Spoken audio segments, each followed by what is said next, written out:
Hello students, good morning to all of you. Triple agriculture college की online classes में आप सभी का स्वागत है। आज अपने जो सब्जेक्ट है GPB 211 fundamental of plant breeding, इसका नेक्स्ट लेक्चर करेंगे। लास्ट लेक्चर में अपने जो टॉपिक स्टार्ट किया था मेल स्टरलिटी, ठीक है। तो मैंने आपको बताया था इसके 3 टाइप होते हैं, GMS, CMS और CGMS। लास्ट लेक्चर के अंदर आपने जो इसका फर्स्ट टाइप था GMS उसके बारे में पढ़ लिया था, और आज अपने जो इसका सेकंड टाइप है CMS उसके बारे में पढ़ेंगे, ठीक है। सेकंड इसका टाइप है CMS। तो सबसे पहले अपने इसकी फुल फॉर्म लिखें कि जो CMS है इसकी फुल फॉर्म क्या होती है, साइटोप्लाज्मिक मेल स्टरलिटी, ठीक है, या कोशिका द्रव्य नर बंध्यता, ठीक है। जो साइटोप्लाज्मिक मेल स्टरलिटी है इसकी डिस्कवरी किसने की थी, वेल्च एंड ग्रिम्बल ने। जो डिस्कवरी करने वाला साइंटिस्ट है वो कौन है, वेल्च एंड ग्रिम्बल। इन्होंने CMS की डिस्कवरी की थी। जो CMS है वो किसके द्वारा कंट्रोल होती है, साइटोप्लाज्मिक जीन्स के द्वारा, मतलब माइटोकॉन्ड्रियल DNA के द्वारा, माइटोकॉन्ड्रियल DNA या जो DNA क्लोरोप्लास्ट के अंदर पाया जाता है, ठीक है। कि साइटोप्लाज्म के अंदर 2 ही जगह DNA पाया जाता है, या तो माइटोकॉन्ड्रिया के अंदर या साइटोप्लाज्म के अंदर। तो मोस्टली ज़्यादातर माइटोकॉन्ड्रियल DNA के द्वारा जो CMS है वो कंट्रोल होती है, ठीक है। नेक्स्ट आपने पढ़ना है कि जो CMS का प्रोसेस है इसके अंदर भी 2 लाइनें होती हैं। CMS के अंदर 2 लाइनें होती हैं, A line and B line. Same to same वैसे ही है जैसे आपने GMS में पढ़ा था। जो A लाइन है वो मेल स्ट्राइल होती है, B लाइन मेल फर्टाइल होती है। मतलब A लाइन के अंदर जो प्लांट्स होते हैं उसको अपने एज ए फीमेल प्लांट या एज ए फीमेल पेरेंट्स के रूप में काम में लेते हैं, और जो B लाइन है जो कि मेल फर्टाइल है इसे अपनी एज ए मेल प्लांट काम में लेते हैं, ठीक है। नेक्स्ट आपने इसमें याद रखना है, जैसा आपने GMS के अंदर पढ़ा था कि GMS के अंदर जो F1 प्रोजेनी होती हैं, जो F1 पीढ़ी की संततियां होती हैं, उसका जो रेशो होता है वो होता है 1:1। मतलब आधी संततियां, आधी प्रोजेनी फर्टाइल होती हैं और आधी स्ट्राइल होती हैं। लेकिन इसमें आपने याद रखना है CMS के अंदर जो F1 जनरेशन के अंदर जितनी भी संततियां आएंगी, जितनी भी प्रोजेनीज आएंगी, वो सभी की सभी क्या होंगी, स्ट्राइल होंगी या बंदे होंगी, ठीक है।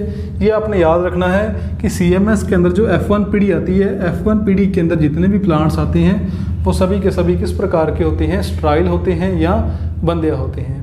तो इसी कारण जब F1 पीढ़ी के सभी प्लांट्स स्ट्राइल होते हैं तो इसी कारण CMS का यूज़ अपने जो सेक्सुअली प्रोपेगेटेड क्रॉप्स होती हैं उनमें नहीं करते।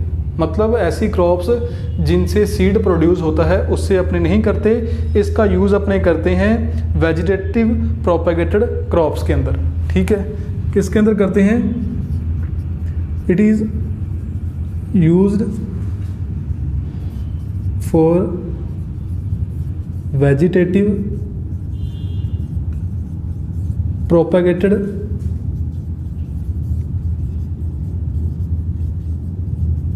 क्रॉप्स, ठीक है, या क्रॉप प्लांट्स।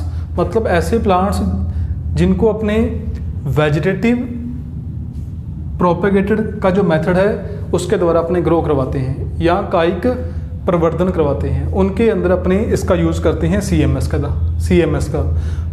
मतलब CMS के द्वारा उसका अपने हाइब्रिड प्लांट तैयार कर सकते हैं। और ऐसी क्रॉप्स जिसका सेक्सुअली प्रोपेगेटेड होता है या जिनसे अपने को सीड प्रोड्यूस होते हैं, उनके यदि अपने हाइब्रिड प्लांट तैयार करने हैं, हाइब्रिड सीड तैयार करना है, तो अपने यूज़ करते हैं GMS मेथड का।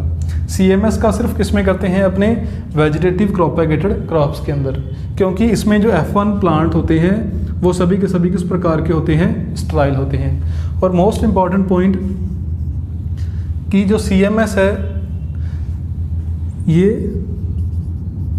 स्टेबल होती है, ठीक है, क्योंकि इसमें सभी के सभी जो F1 प्लांट हैं वो सभी किस प्रकार के होते हैं? स्टेराइल होते हैं। और ये स्टेबल होती है, मतलब इस पर जो एनवायरनमेंट के जो फैक्टर होते हैं, टेम्परेचर हो गया, फोटो पीरियड हो गया, उनका कोई भी इफेक्ट नहीं पड़ता।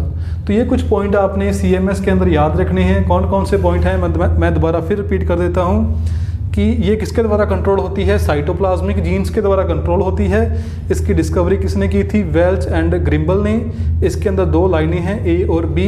A लाइन मेल स्टेराइल है, B लाइन मेल फर्टाइल है। जो A लाइन है इसे अपने यूज़ में लेते हैं फीमेल प्लांट के रूप में, B लाइन को अपने काम में लेते हैं मेल प्लांट के रूप में। इसमें F1 स्टेराइल होती है, तो इसी कारण अपने जो सीड प्रोपेगेटेड स्पीसीज होती हैं, सीड प्रोपेगेटेड क्रॉप्स होती हैं, उसके अंदर अपने CMS को काम में नहीं लेते।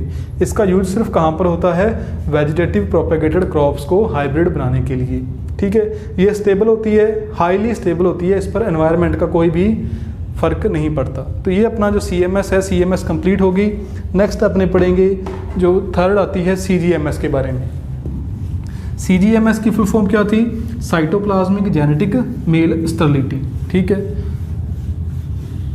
CGMS किसके द्वारा कंट्रोल होती है? साइटोप्लाज्म और न्यूक्लियर जीन्स के द्वारा। साइटोप्लाज्म और न्यूक्लियर जीन के द्वारा। इसी कारण इसे अपने क्या नाम दिया था? CGMS को अपने नाम दिया था न्यूक्लियोप्लाज्मिक मेल स्टेरिलिटी। थर्ड है CGMS। फुल फॉर्म क्या थी इसकी? Cytoplasmic genetic male sterility. किसके द्वारा कंट्रोल होती है? Cytoplasmic genes and nuclear genes. इसी कारण अपने CGMS को क्या नाम दिया था? न्यूक्लियोप्लाज्मिक मेल स्टेरिलिटी, ठीक है। फिर अपने बात करें कि इसकी डिस्कवरी किसने की थी?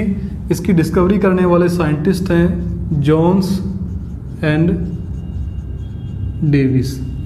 ये दो साइंटिस्ट हैं, जोन्स एंड डेविस। इन्होंने इसकी डिस्कवरी की थी। और कौन से प्लांट के अंदर की थी? अनियन या प्याज के अंदर इसकी डिस्कवरी की थी, ठीक है। फिर मेन पॉइंट आपने पढ़ना है कि CGMS के अंदर 3 लाइनें होती हैं। आपने पढ़ा है कि CMS और GMS के अंदर 2 लाइनें थी, A और B। इसके अंदर 3 लाइनें हैं, A लाइन, B लाइन और R line. A line same to same वैसे ही है, male sterile as a female plant अपने इन्हें काम में लेंगे, क्योंकि मेल वाला पार्ट क्या है? स्टेराइल है। B लाइन क्या है? मेल फर्टाइल, इन्हें अपने एज ए मेल प्लांट काम में लेते हैं। R लाइन मेल फर्टाइल होती है, ठीक है। जो B लाइन है ये भी मेल फर्टाइल है, R लाइन भी मेल फर्टाइल है। जो B लाइन है ये हेट्रोजाइगस होती है, R लाइन क्या होती है? होमोजाइगस होती है, ठीक है। डोमिनेंट होमोजाइगस होती है। R लाइन को अपने रीस्टोरर लाइन भी कहते हैं, ठीक है। वो क्यों कहते हैं आगे आपको बताएंगे। जो B लाइन है जो कि मेल फर्टाइल है, जो कि हेट्रोजाइगस होती है, B लाइन को अपने जो मेंटेनेंस लाइन भी कहते हैं, ठीक है। कौन सी लाइन कहते हैं अपने B लाइन को?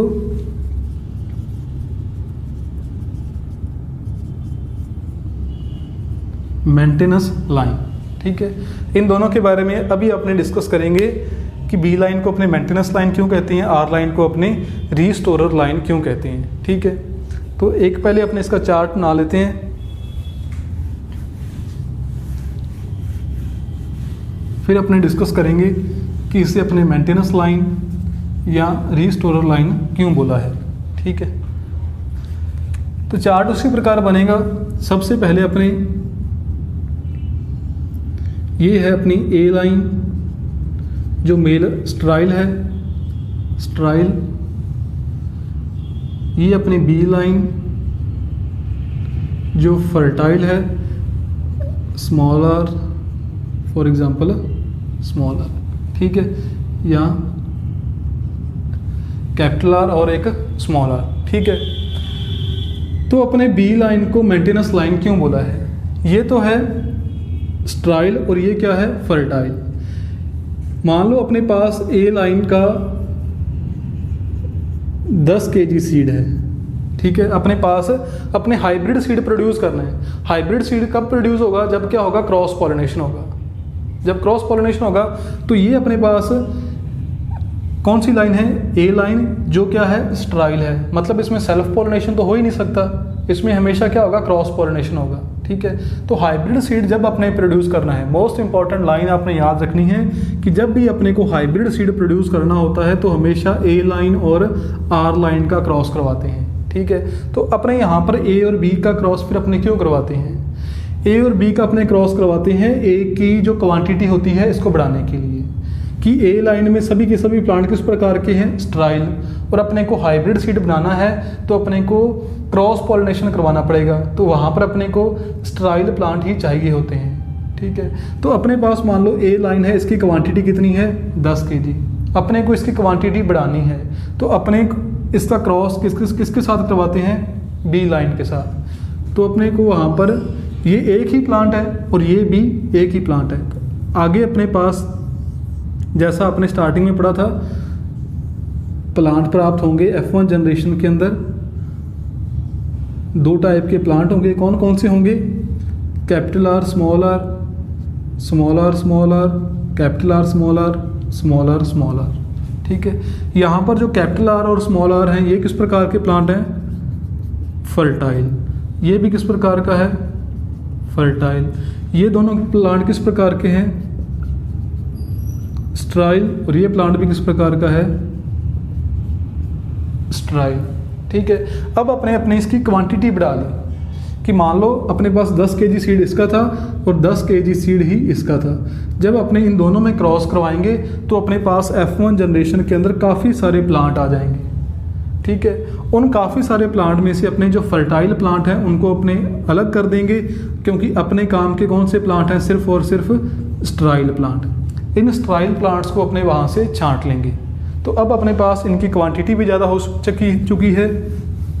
तो F1 जनरेशन में से अपने जो स्ट्राइल प्लांट हैं उनको अपने सिलेक्ट कर लेते हैं, और ये मान लो F1 जनरेशन के कौन से प्लांट हैं, स्ट्राइल प्लांट हैं।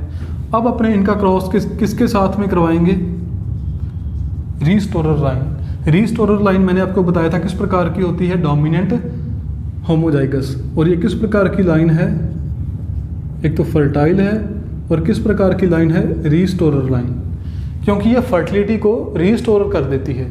यहाँ पर सभी प्लांट किस प्रकार के हैं, स्ट्राइल। यहाँ पर सभी प्लांट किस प्रकार के हैं, फर्टाइल। ये होमोजाइगस रिसेसिव है, ये होमोजाइगस डोमिनेंट है। तो आगे वाली जनरेशन में जो सभी प्लांट होंगे, जो सभी प्लांट प्राप्त होंगे वो किस प्रकार के होंगे, हेट्रोजाइगस डोमिनेंट। किस प्रकार के होंगे, हेट्रोजाइगस डोमिनेंट। तो हेट्रोजाइगस डोमिनेंट होंगे तो सभी प्लांट किस प्रकार के होंगे, फर्टाइल। ठीक है, तो इसीलिए अपने आर लाइन को रीस्टोरर लाइन कहते हैं, क्योंकि ये फर्टिलिटी को रीस्टोर करने का काम करती है। ठीक है, कि जो स्ट्राइल प्लांट होते हैं उनको उनमें फर्टिलिटी को रीस्टोर करती है। इसी कारण से अपने बोलते हैं रीस्टोरर लाइन।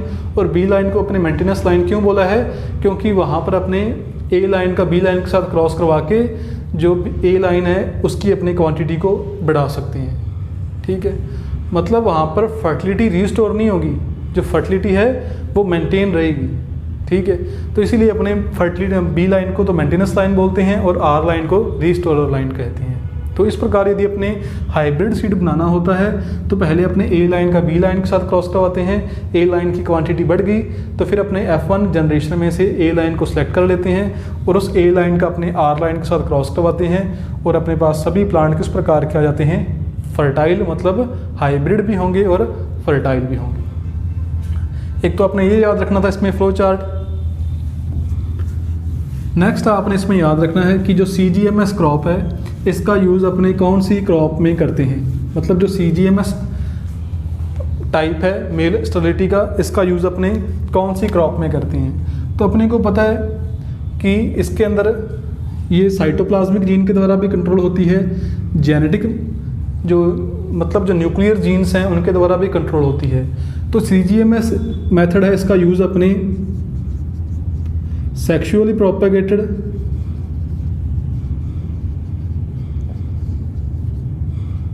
और वेजिटेटिव प्रोपेगेटेड दोनों टाइप की क्रॉप्स में ही इसका यूज़ अपने करते हैं, क्योंकि ये दोनों का क्या है, मिश्रण है, दोनों का मिश्रण है। ठीक है, तो ये हो गया। बाद में आपने इसके एग्जाम्पल याद रखने हैं। जो मोस्ट इम्पॉर्टेंट इसके एग्जाम्पल हैं CGMS, जिनका जिस क्रॉप में CGMS का यूज़ किया जाता है हाइब्रिड बनाने में, तो उसके कुछ एग्जाम्पल हैं जैसे मेज़, राइस, बाजरा, ज्वार। कौन कौन से? मेज, राइस, बाजरा और ज्वार। ये कुछ एग्जाम्पल हैं CGMS के अंदर कि इन क्रॉप्स के अंदर अपने CGMS का यूज़ करके इनके हाइब्रिड सीड प्रोड्यूस कर सकते हैं या हाइब्रिड प्लांट तैयार कर सकते हैं। ठीक है, तो आज की वीडियो में अपने दो टॉपिक किए हैं, एक तो CMS और दूसरा CGMS। यदि आपको इन दोनों में कोई भी डाउट हो तो आप डाउट क्लासेस के अंदर इनके डाउट पूछ सकते हैं। Thank you.